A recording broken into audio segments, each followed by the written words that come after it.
wala talaga akong maisip na dahilan kung bakit di umano no ay ang ating pangalawang pangulo nung siya ay estudyante pa lamang sa College of Law gumamit daw ng impluwensya.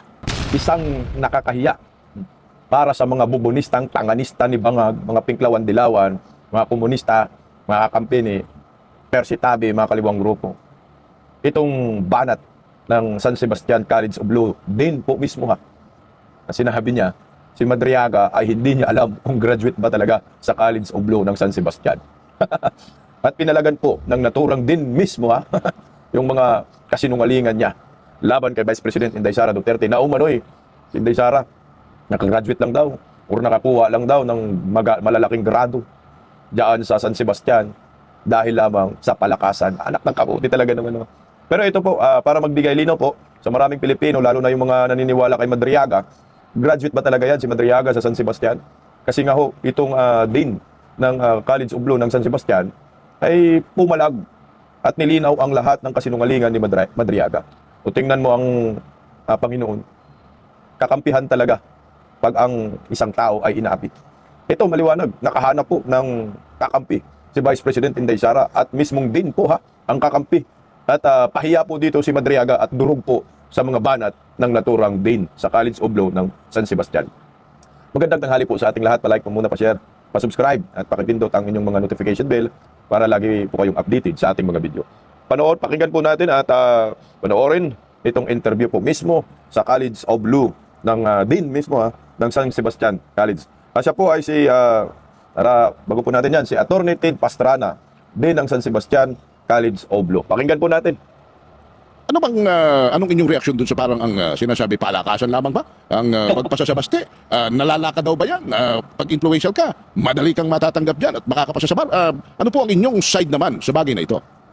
Alam mo, nakakalungkot din nga yan, ano, na pati yung aming College of Law ay nakalagkad dyan sa usapin na yan. No? Siyempre, hindi totoo yung ganyan, Henry. No? Lahat naman ng College of Law, no? In fact, natatawa siguro sa sinabi ni Mr. Madriaga. No? Dahil alam na alam ng mga estudyante, ng mga profesor, no? Na walang bearing kung ano man katatayuan mo sa buhay. Alam mo naman sa College of Law, pagalingan lamang yan. Talino ang pinag-uusapan dyan. So, hindi maaari no, na parang mag-influence spending ka lamang dyan. Marami naman kami mga estudyante, no, mga anak, sons and daughters no, of prominent politicians. So, siyempre hindi natin babanggitin ang mga pangalan, hindi naman sila involved dito. At pagdating nila sa College of Law, no, ay mga ordinaryong law students lamang sila, just like everybody else. So, may mga anak din, mga justices, congressmen, no, na dumadaan sa aming law school. No. Walang special treatment na binibigay.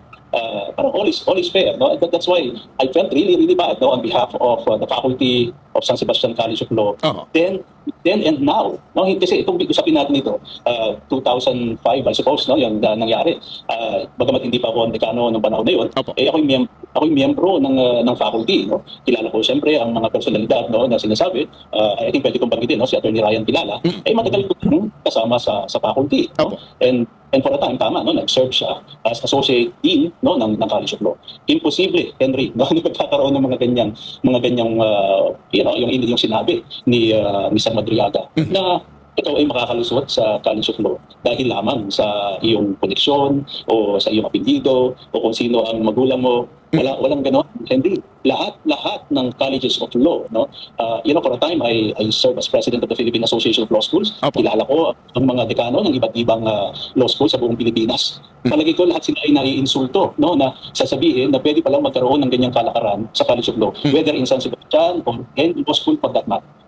Okay. Yung nagsalitang si Ramil Madriaga, kung inyong pakikinggan ay parang kilalang-kilala niya ang College of Law ng San Sebastian sapagkat para sabihin niya yun parang malalim ang kanyang inklinasyon, malalim ang kanyang koneksyon, marami siyang nalalaman at parang Dean of College of Law kung magsalita po ito.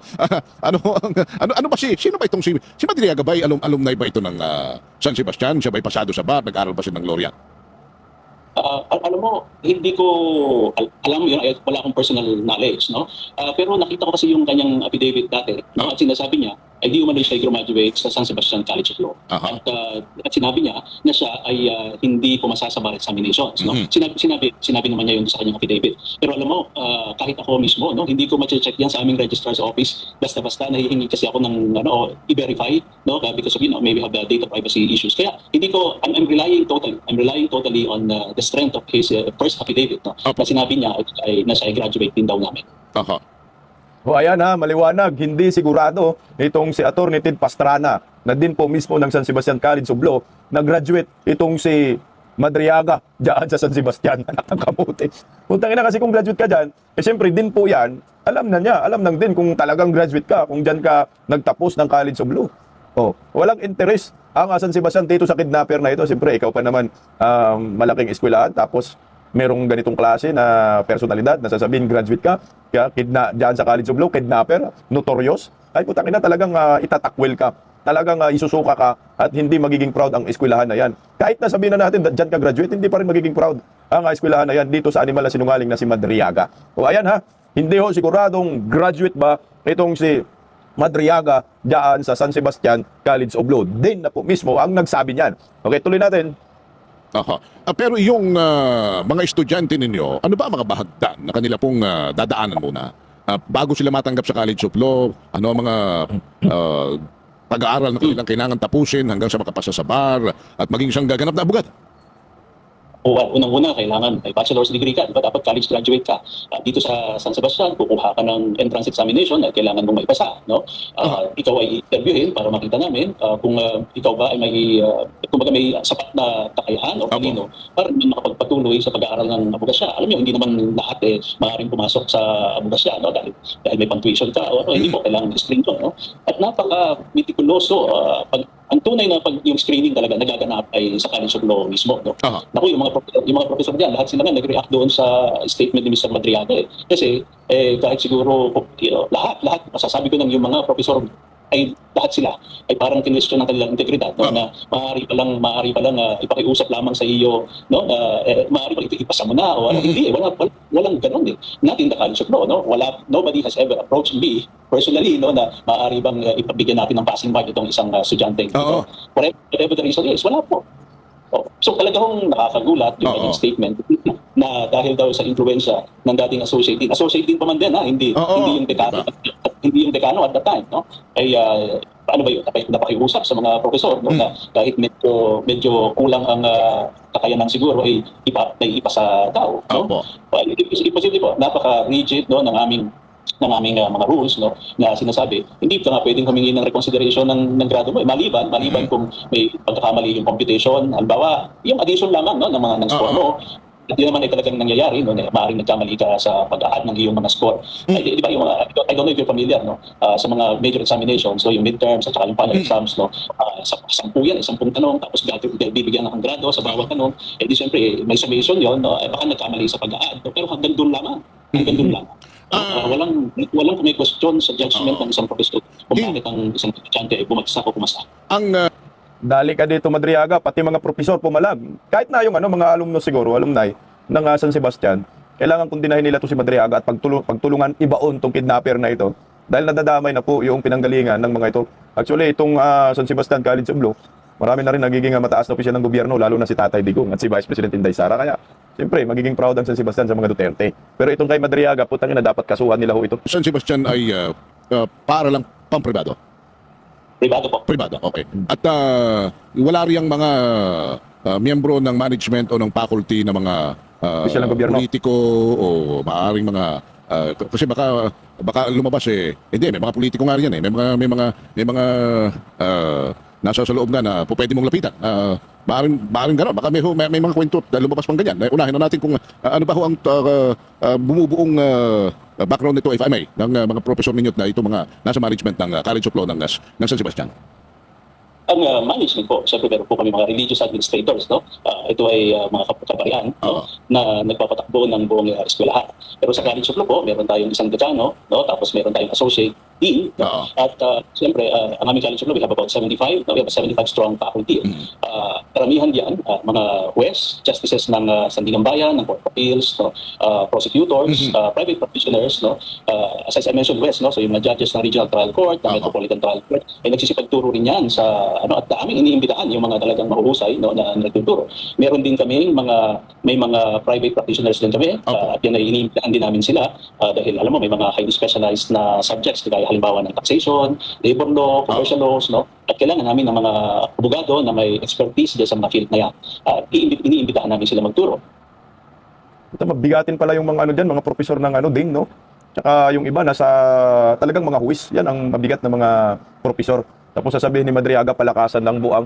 Siguro hindi siya pumasa dahil bubo. Hindi naman daw dyan nag-aaral sa San Sebastian. Tuloy natin ng konti. No? Kung ang tanong ay merong bang politiko Influential, personality. Membro, maaari po kasi wala naman kong prohibition, no? Wala akong prohibition na isang politiko ay magturo, no, sa College of Law. That's the short answer to your question. Pero ang pagtanggap ninyo ng mga profesor ay dumadaan din sa masusi at masinsin na pagsusuri at maaaring may mga sinusunod din kayo mahirap lampasang pamatayan. So, totoo yan, meron tayong mga academic committees, no? Tapos, as a matter of fact, kasabihan nga sa College of Law, hindi ka nag-a-apply para magturo. Kasi dapat kailangan maimbitahan ka para ikaw ay magturo sa College of Law. Alam naman, hindi naman lahat ng abogado ay may inclination, no, na magturo ng batas. No? That's a different set of skills altogether. No? So, talagang pinipili mabuti kung sino ang maaari magturo sa College of Law. I'm talking about particularly in our College of Law, so we've been very selective. No? Meron kaming mga, siyempre medyo bata, no, na miyembro na rin ng faculty, pati yan ay sinasala ko namin mabuti. No? Ito yung mga young practitioners o di kaya naman ay mga batang abogado clerking for Supreme Court Justices sa ating katastasan. Mahuhusay po, no? At hindi nyo sabihan natin, no, mahirap tawaran ng kwalifikasyon ng ating mga profesor. Kaya talaga naman kung nakaka-insulto, no, na sabihin na maaari pala na ganun daw, no, na pwedeng impluwensyahan. Pwedeng lakarin, pwedeng bayaran, pwedeng pwedeng palakasan lang diyan. Yun ho ang kwan eh. Yun ang siguro kung ilalagay kong sarili ko sa inyo bilang din at sa mga profesyon ninyo, magpapanting ang tenga ko ron eh. Correct. Totoo. Kaya, profesor, makikita nyo sa kanilang mga Facebook account, no, na talagang sinasabi, meron ba kayong experience na ganito? Come forward, no? Kasi, alam nyo, may mga, kung may bad eggs na ganyan, alam nyo, napakabigat ho ng parusa. Ayun na nga, Alam nyo, yung mga academic na dishonesty, ayun na nga lang mga plagiarism, napakalaking bagay na. Yun na lang yung anong tawag dito, pangungopya sa klase ay napakalaking bagay na. Pag ito napaka-basic ko. Halimbawa may recitation tapos may nagpo-coach sa iyo na kaklase ay mapapalabas kayo pareho sa sa kwarto eh. Ganun mo yung rigor, no, ng pag-aaral ng batas. And I'm not trying to romanticize law studies here, no. Kung sa eskwelahan pa lamang ay magtuturo na tayo ng mga ganitong hindi tama, ay paano pa naasahan natin pag itong mga ito ay naging abogado? Kaya napakalaking bagay sa amin, no, yung integridad ng aming pagtuturo. Alright. Din, kung mamarapatin ninyo, maaari bang masagot ninyo sapagkat sa inyo galing ang pangalawang Pangulo, ang sabi ni Madriaga, may record yan, violenting estudyante yan eh. Sa inyo bang pagkakaalam, marahil dun sa mga naging professor niya, ano ba ang kwento? Meron bang ganon? Sapagkat ito naman itinang ginangaho ito ng Vice President. Pero meron bang napag-usap-usapan dyan? May mga napapagkwentuhan ba dyan? Alam mo yung batang yun, nag-aaral dito, violente yan eh, tsaka tamad yan. Pero siya naman pala first taker noong 2005 with an average of 80%. 80 yung score niya. Din, anong kwento sa record ng pangalawang Pangulo nung siya mag-aaral pa riyan? Alam mo, Henry, dahil nga sabi ko sa iyo, lahat dito ay mga ordinaryong tao. Walang sinisino mga tao. Hindi ko nga alam, no, na later on ay malalaman mo na lamang na ang iyong palang mga alumni ay naging achiever, no, sa kanilang field. Pag sila'y mababalitaan na lang. But otherwise, kung estudyante sila, pare-pareho lamang ang trato niya sa mga yan. Walang mag-i-stand out, no? And I can tell you, ako'y miyembro ng faculty nung panahon na nandito ang Vice Presidente. When she was a law student, Tuloy natin konti, ganda ng kwento niya. Kailangan mo pang ipagtanong kung is uneventful, no? Unless na magkakaroon ka talaga ng kaso, no, na magiging isang malaking usapin sa loob ng College of Law, no? Wala, pare-pareho lamang kayo.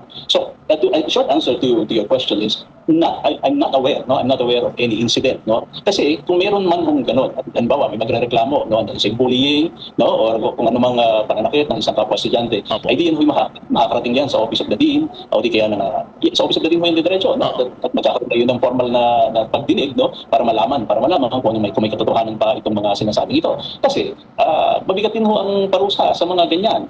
Pwedeng exclusion or expulsion. So, the fact na nakagraduate siya, ibig sabihin ay walang ganong negatibo, no, na pangyayari. Otherwise hindi na-expel na po sana sa College of Law, hindi kaya at minimum na-exclude from the College of Law, o hindi na-issue ka ng Certificate of Good Moral Character. Pag wala kang Certificate of Good Moral Character, hindi ka makakapag-examine sa bar exams. Opo. So, yan, medyo hindi mo lang nakapaniwala. Alright. Dean, on the lighter side, kumusta naman? Putang ina. Hindi ka panipaniwala daw itong si Madriaga. College of Law na po ang nagsabi niyan. O, tuloy natin ng konti, oh. I'm very, very proud, Enrique, no, that our alumni, no, are in the forefront of yung the political discourse. No. Yun nga lang, may konting ganitong problema, no, na pati ang aming College of Law ay nakakalagkad sa mga ganitong usapin. Actually, si yung inyong number one, si Judge Karen Canulas, oo, di ba? Actually, si Attorney Judy Lardizabal, mga number one. Tapos itong si Attorney Hel Taway pala, na ngayon ay President and CEO ng Aurora Pacific Economic Zone, Freeport Authority, ay inyo ring alumni. And then of course, yun nga, si Judge Karen S. Canulas, Armada, ay distinguished alumni ng San Sebastian College, Recoletos. Marami. Wala na lang akong oras para isa-isahin ito. Now din. Marami po, yeah. Henry. Okay. Bit-bit ang pangalan ng eskwelahan. At syempre, ang reputasyon ng inyong mga kapwa, profesor at ng inyong mga dean. Ano ang inyong gustong sabihin sa publiko ngayon para naman sa inyong panig na nakulayan ng hindi maganda ang College of Law ng San Sebastian? Well, gusto ko lang sana ipakala, no, na alam mo, fair ang aming College of Law, no. Hindi kami nag-engage sa mga ganyan, no, na sinasabi na may palakasan dito sa amin. Wala po talagang gano'n. At pinapag-usapan ko lamang sana ang publiko, no, na maging mapanuri dito sa mga ganitong aligasyon. Kasi ang nakasalalay talaga dito ay reputasyon, hindi lamang ng ating mga politiko na sasangkot dito sa ganitong usapin, kundi lalo na yung mga profesor na di mano ay sangkot dito, no, na nagkataon lamang na once in their career, no, as law professor, naging estudyante nila, no, ang isang famous at isang prominente, no, na political figure. At kung maaari sana ay that we be judged on the basis of on the merits ng namin, yung aming programa, no. Dapat kami ay pioneer sa mga academic programs, no. Halimbawa yung ladderized na Master of Legal Studies and Juris Doctor program, nangunguna po ang San Sebastian College of Law diyan. Yung aming programa para sa mga estudyante, no, nakasalukuyang empleyado ng local government units, no. Nangunguna din po kami diyan sa yan. So, napakadami po, no. At sabi niyo nga, marami rin kayong mga alumni na mahuhusay. We're very proud of. I'm proud of our Vice President. I'm proud of Senator Marcoleta. I'm proud of Congressman Joel Chua. And many others, no, who may have served in government. No. Nakakatuwa ho na in our own little way ay kami nakatutulong, no, sa pag-produce ng mga abogado na nagiging leader ng ating bansa. Opo. At yun po ay, sana ho ay huwag mabahiran, no, ng mga ganitong aligasyon na talagang sobrang mapanira. Ang layo-layo naman kasi ng mga sinasabi ni Madriaga. Isipin mo, ito bibigyan lang ako ng konting komento bago tayo magpatuloy. Sinabi niya na palakasan, no? Palakasan dahil sa tatay niya, ni Inday Sara, na si Rodrigo Duterte. 2005, graduate si Inday Sara. Ito po yung average si Inday Sara. Yung 2005, graduate tapos nag-bar exam din siya. 2005, passing rate 27.22%, GWA is 80%. Sa isang take lang po yan. Malayo yung sinasabi ni Madriaga na kaya mataas ang grado ni Inday Sara pumasa sa College of Law ng San Sebastian dahil sa tatay niya. 2005, si Tatay Digong mayor pa lang yan. Hindi naman niyang kilala si Tatay Digong 2005 sa buong Pilipinas, lalo na po dito sa Luzon. Kaya paano maka-influensya si Tatay Digong para mabigyan ng grado si Vice President Inday Sara na mataas? At nagsabi na ito mismo College of Law, na walang ganun. Putang ina, itong si Madriaga, dapat ito talaga makulong ng habang buhay. Kung meron ng hukumbita ito sa sobrang kasinungalingan, dapat binitay na po ito. Kasi nga, sinira niya yung reputasyon ng San Sebastian College of Law, reputasyon ni Tatay Digong, reputasyon ni Inday Sara. Narinig nyo? Proud na proud yung College of Law din kay Vice President Inday Sara Duterte. Pero si Madriaga, itinanggi na graduate dyan sa College of Law na yan. O, tingnan mo, ito po yung sinasabi natin. Sino ba kasi magiging proud sa animal na kidnapper? Siyempre, putang ina, hindi mo yan na anuhin. kumbaga tanggapin na meron, aminin na, meron ganito, putang ina. Kidnapper, lo. Kaya Vice President Inday Sara, kay Tatay Digong, di ba? Mga abogado man yan, hindi magiging proud talaga sila. Tsaka, sir, huwag kang magiging proud kay Chua, putang inang Chua na yan. Pati to si Chua, di ba? Galing pala dyan sa San Sebastian. Tapos payag lang siya. Nasasabihin ni Madriaga, graduate siya sa San Sebastian, College of Law.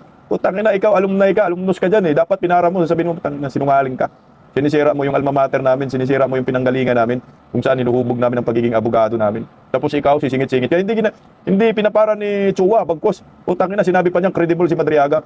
College of Law din na nagsabi, wala sa listahan yan. Putang ina, wala kaming interesado dyan sa taong iyan. Kaya tama lang, nabanat-banatan itong si Madriaga ng mga profesor dyan sa San Sebastian. At hindi rin pala basta-basta sila nag-hire ng mga profesor. Hindi sila tumatanggap ng aplikasyon. Sila po mismo ang naghahanap ng mga profesor na gusto nilang magturo diyan sa kanilang eskwelahan. So, walang ganun pala. No? So, sinasala talaga nila ang mga profesor nila diyan. Tuloy pa natin yung isang sit na interview. Ito naman sa SMNI, pakinggan po natin. Narito po. So, at kung merong may involved Ito. Okay. Attorney, maraming salamat po sa panahon po ninyo at pinagbigyan niyo po kami, especially po dito sa SMNI News, and to clear things, especially po doon sa naging testimony ni Ramil Madriaga, involving the San Sebastian College of Recoletos, College of Law, and Vice President po. So, Attorney, may we have your comment doon po sa sinabi ni Ramil Madriaga na gumamit nga daw ng impluensya o nagpatulong sa isang profesor, si Vice President Sara Duterte, para po pumasa sa law school. alam mo, Jason, hindi nangyayari ang ganyan sa College of Law, no? Not in San Sebastian College of Law and not in any College of Law for that matter. No? No, pagdating sa integridad ng mga academic requirements, no? At talagang palagay ko medyo malabo at hindi totoo, itong kiniklaim nitong si Mr. Madriaga tungkol doon sa academic performance, no, ni Vice President Sara Duterte. Attorney, sa statement po ninyo, sinabi po ninyo na ang ito nga po, ang San Sebastian ay very particular po, especially sa may pamantayan po kayo, especially sa academic integrity at pagbibigay ng grado na nakabatay po sa merits. That's correct. Alam mo naman sa academe, no, major item yung integridad, no, at saka yung honesty, at yung mga kung magkakaroon man ng mga breach, no, ay medyo mabigat ng mga kaparusahan diyan, no. So at ang ini-involve niya dito hindi lang isang miyembro ng faculty, kung hindi yung associate dean at the time, no, si associate dean Ryan Kilala at the time, no. At ang hindi niyo natatanong, ang dekano noong panahon na yon the late Willard Triano, si Dean Willard Triano, na hindi mo rin matatawaran ng integridad at hindi papayagan ang mga ganyang anomaly. Attorney, sa tingin po ninyo, paano po ito nakaka-apekto ang alegasyon sa reputasyon ng institusyon at maging ng mga estudyante at ng profesor po dyan po sa College po ng San Sebastian? Well, ako naman naniniwala, no, na sana walang epekto sa aking faculty at saka sa mga estudyante namin, no. Kasi sila ang nakakaalam, no, kung ano talaga ang pamantayan, no, ng College of Law noon hanggang ngayon, no. Kaya nga lang ang worry namin ay para doon sa ating mga kababayan, no, na hindi naman nakakaalam kung paano ba talaga ang pamamalakad ng isang College of Law, no. Kung gaano kahalaga ang preparasyon ng aming mga estudyante para sa par examinations, no. So hindi maaari kasi hindi ito nagtatapos, hindi sa classroom nagtatapos o dito sa mga specific na subject nagtatapos ang kanilang pagsusulit Meron pang bar examination. So talagang pointless, no, na ipapakiusap mo lamang na pwede bang ipasa mo na lamang ito. Wala talagang ganoon kasi magkakaproblema ka rin naman sa bar examination. So alam ng lahat yan. Alam ng profesor, alam ng estudyante, kaya hindi ginagawa talaga. At kung sakali man may mga ganong insidente, kung sakali at sinasabi ko wala naman dito dito sa kaso ito, ay may mga kaparusahan, no? Ay para sa estudyante, yung humingi ng reconsideration ng grado ay hindi pinapayagan di ba? So Tangina, no, talagang ginago ni Madriaga yung San Sebastian. Malaking eskwelahan po ito. Kinulayan po ni Madriaga ng kasinungalingan. Dapat hindi po nila ito palampasin. Dapat sama-sama po sila magsampa ng kaso dito. Kasama rin po yung mga kongresista na nagdala dyan kay Madriaga. Dapat po asampan rin ang kaso nila. Kagaya yan sila ni Luistro, si Ridon, si Chua. Dapat ipadisbar tong mga animal na to no? Para makatikim at hindi na po pamarisan at hindi na po maulit ang mga ganitong insidente na nagagamit yung mga eskwelahan, yung kredibilidad ng eskwelahan, sinisira ng isang kriminal na kidnapper na kagaya ni Madriaga. At kung merong may involved na professor, matatanggal siya sa kanyang posisyon, no? So wala talaga akong maisip na dahilan kung bakit di umano, no, ay ang ating pangalawang pangulo nung siya ay estudyante pa lamang sa College of Law gumamit daw ng impluwensya. Kaya nakakapagtaka talaga, no? At saka tandaan natin na hindi pa presidente si PDRRD nung panahon na yon. Siya yung mayor ng Davao City. kung titingnan mo, wala pang nakakakilala kay President Duterte at that time, no, outside of the sphere ng Davao City. So, at may mas mga malalaki pang mga, estudyante, anak ng mas malalaki kilalang politiko na dumaan din naman sa aming College of Law, at papapatunayan ko sa iyo na hindi binibigyan ng anumang special treatment ang mga estudyante na anak ng politiko, anak ng justice, o kung sino man ang importanteng tao. Pare-pareho ang pagtrato namin sa mga estudyante namin. Narinig mo yan, Opo, Attorney, Madriaga? may legal po ba na hakbang na gagawin ang College of Law ng San Sebastian against Ramil Madriaga? Hindi pa napapag-usapan yan, no? Pero sa palagay ko, hindi ko pinapangunahan ang desisyon, no, ng institusyon. Pero naunawaan kasi namin na politika ang pinanggagalingan nitong mga ingay na ito, no. So ayaw naman namin, no, na mai-involve pa kami at makikisali pa kami sa ganitong kaguluhan, no. Dahil nga lamang nakakaladkad ang pangalan ng aming eskwelahan. But other than that, palagay ko, we will just leave it at that. At kami nagpapasalamat nga sa mga kagaya ninyo, no, na tinatanong kung ano ba ang katotohanan sa ganitong issue. Attorney, your message to the Mukhang wala pang plano sila na magsampa ng kaso kasi nga, di ba, ito ay politically motivated, yung issue na ito at atake sa mga Duterte, mukhang ayaw nila makisasaw sa politics kasi baka mabahiran. Pero anyway, meron naman din silang karapatan na magsampa ng kaso at ihabla itong kasinungalingan ni Madriaga kasama yung mga nasa miyembro ng Committee on Justice. Dahil nasira sila dahil sa committee. public na lang po, especially na ngayon nga ay na-involve yung school po natin, yung College of Law, dito po sa itong San Sebastian sa mga allegations po ni Ramil Madriaga against Vice President Sara Duterte. Siguro ang hinihiling ko lang, kasi nakakabasa rin ako ng mga ibang comments sa social media, na ng ating mga kababayan ay maging mapanuri, no, para tingnan nila kung alin ba talaga ang may katotohanan at alin ang wala. At sana ay huwag basta-basta maniniwala, no, sa mga paratang na nakasisira, no, sa imahe ng mga institusyon kagaya ng San Sebastian College of Law. Sir, pahabol, sabi mo sa public na maging mapanuri, how about sa House Committee on Justice? Nako, alam ko naman na politika yan, no? Alam, may mga estudyante din tayo dyan, no? Estudyante namin estudyante namin, si Congressman Joel Chua, na andiyan din ang dating dekano ng aming eskwelahan, no? Na si Dean Rufus Rodriguez. Pinapaubayan na namin sa kanila kung paano nila titimbangin ang mga statements na ganito. At kami umaasa bilang bahagi rin ng publiko, no, na maliwanag sana, maliwanag at may pasihan kung ano man nakahantungan itong pagtinig na ito. Attorney Ted, maraming salamat po sa oras po ninyo. Maraming salamat, Jason. Thank you. At maraming salamat sa pagbibigay ng espasyo sa aming paaralan. Thank you. Si Rufus Rodriguez pala, abogado pala, yan din pala ng San Sebastian. Putang ina, kaya pala sabi, gigil na gigil si Rufus dito kay Madriaga.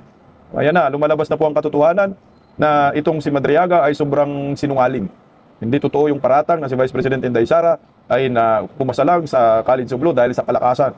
Narinig yung sinabi ng din, panahon na yun ay si Vice President Inday Sara ay talagang hindi pwedeng mabakapan ni Tatay Digong dahil si Tatay Digong mayor pa lang at hindi po to presidente. 2005, namali na naman ang script ng mga animal na mga sinungaling kagaya ni Trillanes at ni Madriaga. So ngayon, ano ang mangyayari dito? Ako para sa akin, pagkatapos po dito ng isyong ito, ay akit naman to sa impeachment at si Inday Sara ay mabasura man ho talaga ang mga reklamo dito. At panigurado, kung ako naman San Sebastian, kasuhan po lahat ng miyembro ng Committee on Justice para magkaroon ng tamang hustisya ang College of Law ng San Sebastian. Kasi pangalan po yan ng eskwelahan ang pinag-uusapan. Kung anak ng kamuti, hinayaan po ninyo dito at manahimik po kayo, kailangan na kayong pumayag na ganoon. Baka may ibang interpretasyon ng mga Pilipino, ng publiko sa San Sebastian College of Law. Pero maganda na rin po ito na lumabas po itong din at nagsalita ng katotohanan. Paniguradong wasak na naman ang kredibilidad ni Madriaga. Ang sabi nga po ng mga abogado, falsos in ono, falsos in omnibus.